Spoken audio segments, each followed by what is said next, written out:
Not everyone gets into Jannah at the same time. Not everyone occupies the same rank.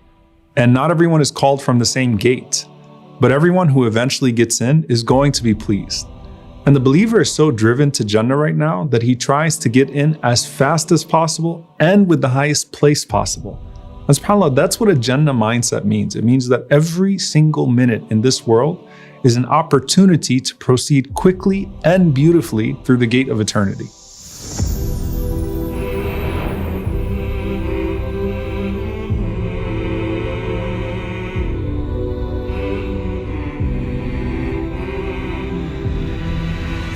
People are going to be entering Jannah at different points, and you have some that will actually be entering Jannah while others are still being held accountable.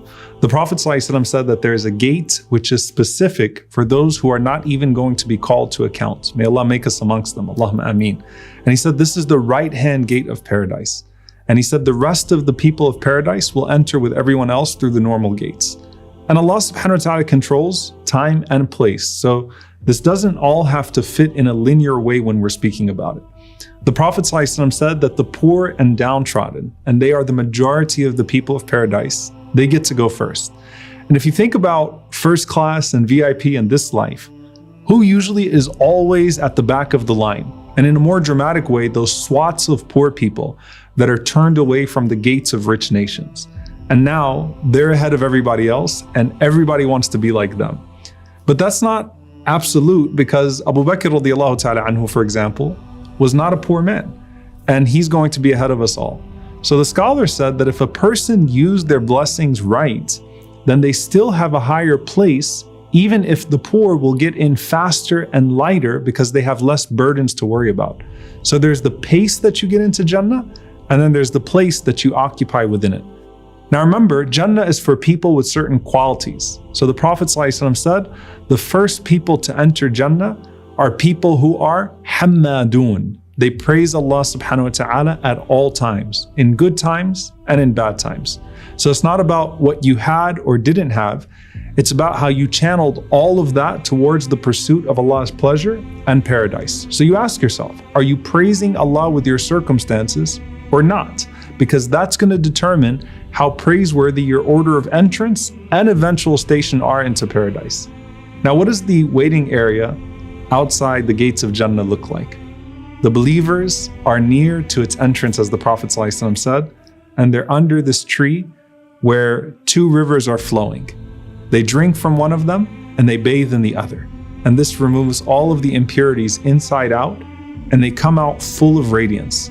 And the Prophet ﷺ said that as you look at the gates of paradise, paradise has 8 gates, whereas hellfire only has 7. And this is just another way in which Allah subhanahu wa ta'ala shows us how His mercy exceeds His wrath. The Prophet ﷺ said, you have the gate of salah, you have the gate of sadaqah, you have the gate of jihad, those who strove for the sake of Allah. And then he mentioned, sallallahu alayhi wasallam, you have the gate of fasting. And he said it's called ar-rayyan, which means endless drinks. And he said that no one enters that gate of paradise except for the one who's distinguished by their fasting.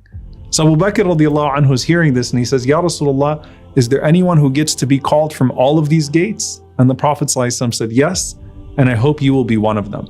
And this isn't random, because Abu Bakr radiallahu anhu actually used to excel in all of those things. So it's only right that he's called from all of those gates. Whereas most people are blessed if they have just one quality that they excel in, to which they hope to be called into paradise by. Now, of course, you have gifts from Allah subhanahu wa ta'ala that open all of these gates, even if you don't have all of the qualities of those gates. So when the Prophet ﷺ said, for example, no one of you performs wudu perfectly and then says, Ashhadu an la ilaha illallah, wahdahu la sharika lah, wa ashhadu anna Muhammadan abduhu wa rasuluh, except that all 8 gates of paradise will be open for you and you can choose which one to enter from. But even that's not random, because to make that dua, you have to do a perfect wudu. And you wouldn't be careful and frequent with your wudu if you weren't careful and frequent with your salah. So the wisdom of wudu opening all the gates is that if a person carefully preserves their salah, they naturally preserve everything else. And the Prophet ﷺ said the same thing about the Day of Judgment, that if the prayer is good, everything else is going to be good. And the same thing is now true about your entrance into paradise. Now, Ali radiallahu anhu said, you'll notice that the gates of paradise are actually vertical, not horizontal. You have one above the other because the higher gates correspond to the higher levels. And for this ummah, there's a special gate reserved for us, inshallah. The Prophet ﷺ said, the gate from which my ummah will enter paradise is as wide as the distance covered by a rider in several years. And in some narration, the Prophet ﷺ said, like the distance between the cities of Mecca and Hajar. And in other places, he mentioned different cities, sallallahu alayhi wasallam. So it's a wide gate, yet still, they're going to be squeezed until their shoulders are about to dislocate. And that's from the mercy of Allah subhanahu wa ta'ala. And Rasulullah ﷺ said, Jibreel alayhi salam came to me, he held my hand, and he showed me the gate through which my ummah is going to enter Jannah. And once again, you have Abu Bakr radiallahu anhu. He says, Ya Rasulullah, I wish I could have been with you to see that gate.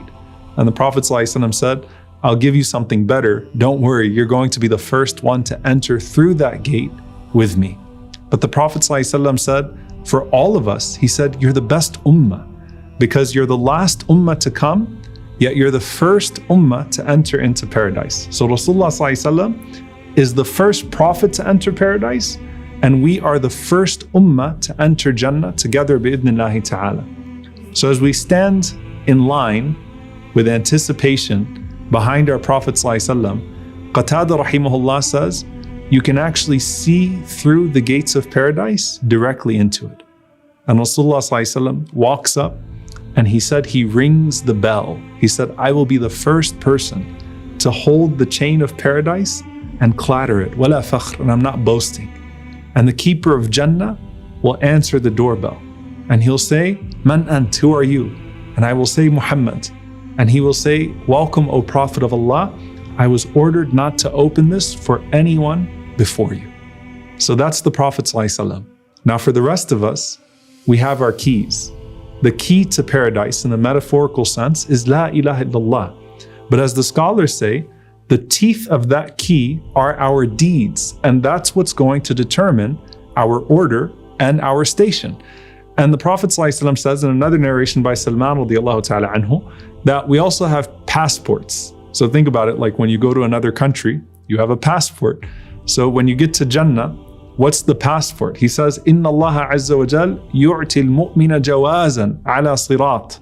That Allah subhanahu wa ta'ala gives you a passport on the sirat. And it says, Bismillahir Rahmanir Rahim, Hadha al-kitabu min Allah al-Aziz al-Hakim. In the name of Allah, the most compassionate, the most merciful. This is a passport from Allah subhanahu wa ta'ala to this person and this person. Allow this person to enter paradise with all of its loftiness and with its fruits within reach. So you have your keys and you have your passport ready, inshaAllah ta'ala. And then Allah says, Hatta idha ja'uha wa futihat abwabuha. And then they come and its gates are slowly opened. Now Ibn al-Qayyim rahimahullah said, pay attention to the difference between how the people of paradise enter and how the inhabitants of hell enter. Allah says about the inhabitants of hell, Hatta idha ja'uha futihat abwabuha. As soon as they get to it, the gates are suddenly opened and they're thrown into hellfire. But when Allah speaks about the people of paradise, He says, Hatta idha ja'uha wa futihat abwabuha. They get to paradise and then the gates slowly open, revealing the beauty of Jannah, capturing you with every second of its reveal as you marvel at its beauty. And we enter into paradise, zumara, as groups. Why? Because it wouldn't be a celebration otherwise. In this life, as believers, we do Hajj together. We break our fast together. We then celebrate Eid together. We pray in Jama'ah together. So here, every group is walking together with happiness and they're congratulating one another. Whereas the inhabitants of hellfire are actually cursing each other as they're being thrown in. So we're together in groups, lined up, and the Prophet ﷺ and his companions and his family are at the front. And we all enter behind them, just as we followed them in goodness in this life, inshallah. Now for now, if you want to rattle your gate and have the angels call you, the Prophet ﷺ said that verily there is an angel at a gate amongst the gates of paradise. And he's saying, Man yuqrid al-yawm yujza ghadan. Whoever is going to give a good loan today will be rewarded tomorrow. And then an angel from another gate calls out and says, Allahumma a'ti munfiqan khalafa, Allahumma a'ti mumsikan talafa. Oh Allah, give back more to the one who gives and give destruction to the one who withholds. And those angels are calling from the highest place of the gates of paradise to the one who gives, because you responded to the one calling upon you from the lowest places in the streets and alleys of this earth. And think about how many times the gates of sadaqah called out to Abu Bakr radiallahu ta'ala anhu while he was alive in this life. So imagine how eager they are for him now in the next life. And ask yourself, how eager do you want them to be for you? Rattle your gate and try to get in line with the first batch. يا أيتها النفس المطمئنة ارجعي إلى ربك راضية مرضية فادخلي في عبادي وادخلي جنتي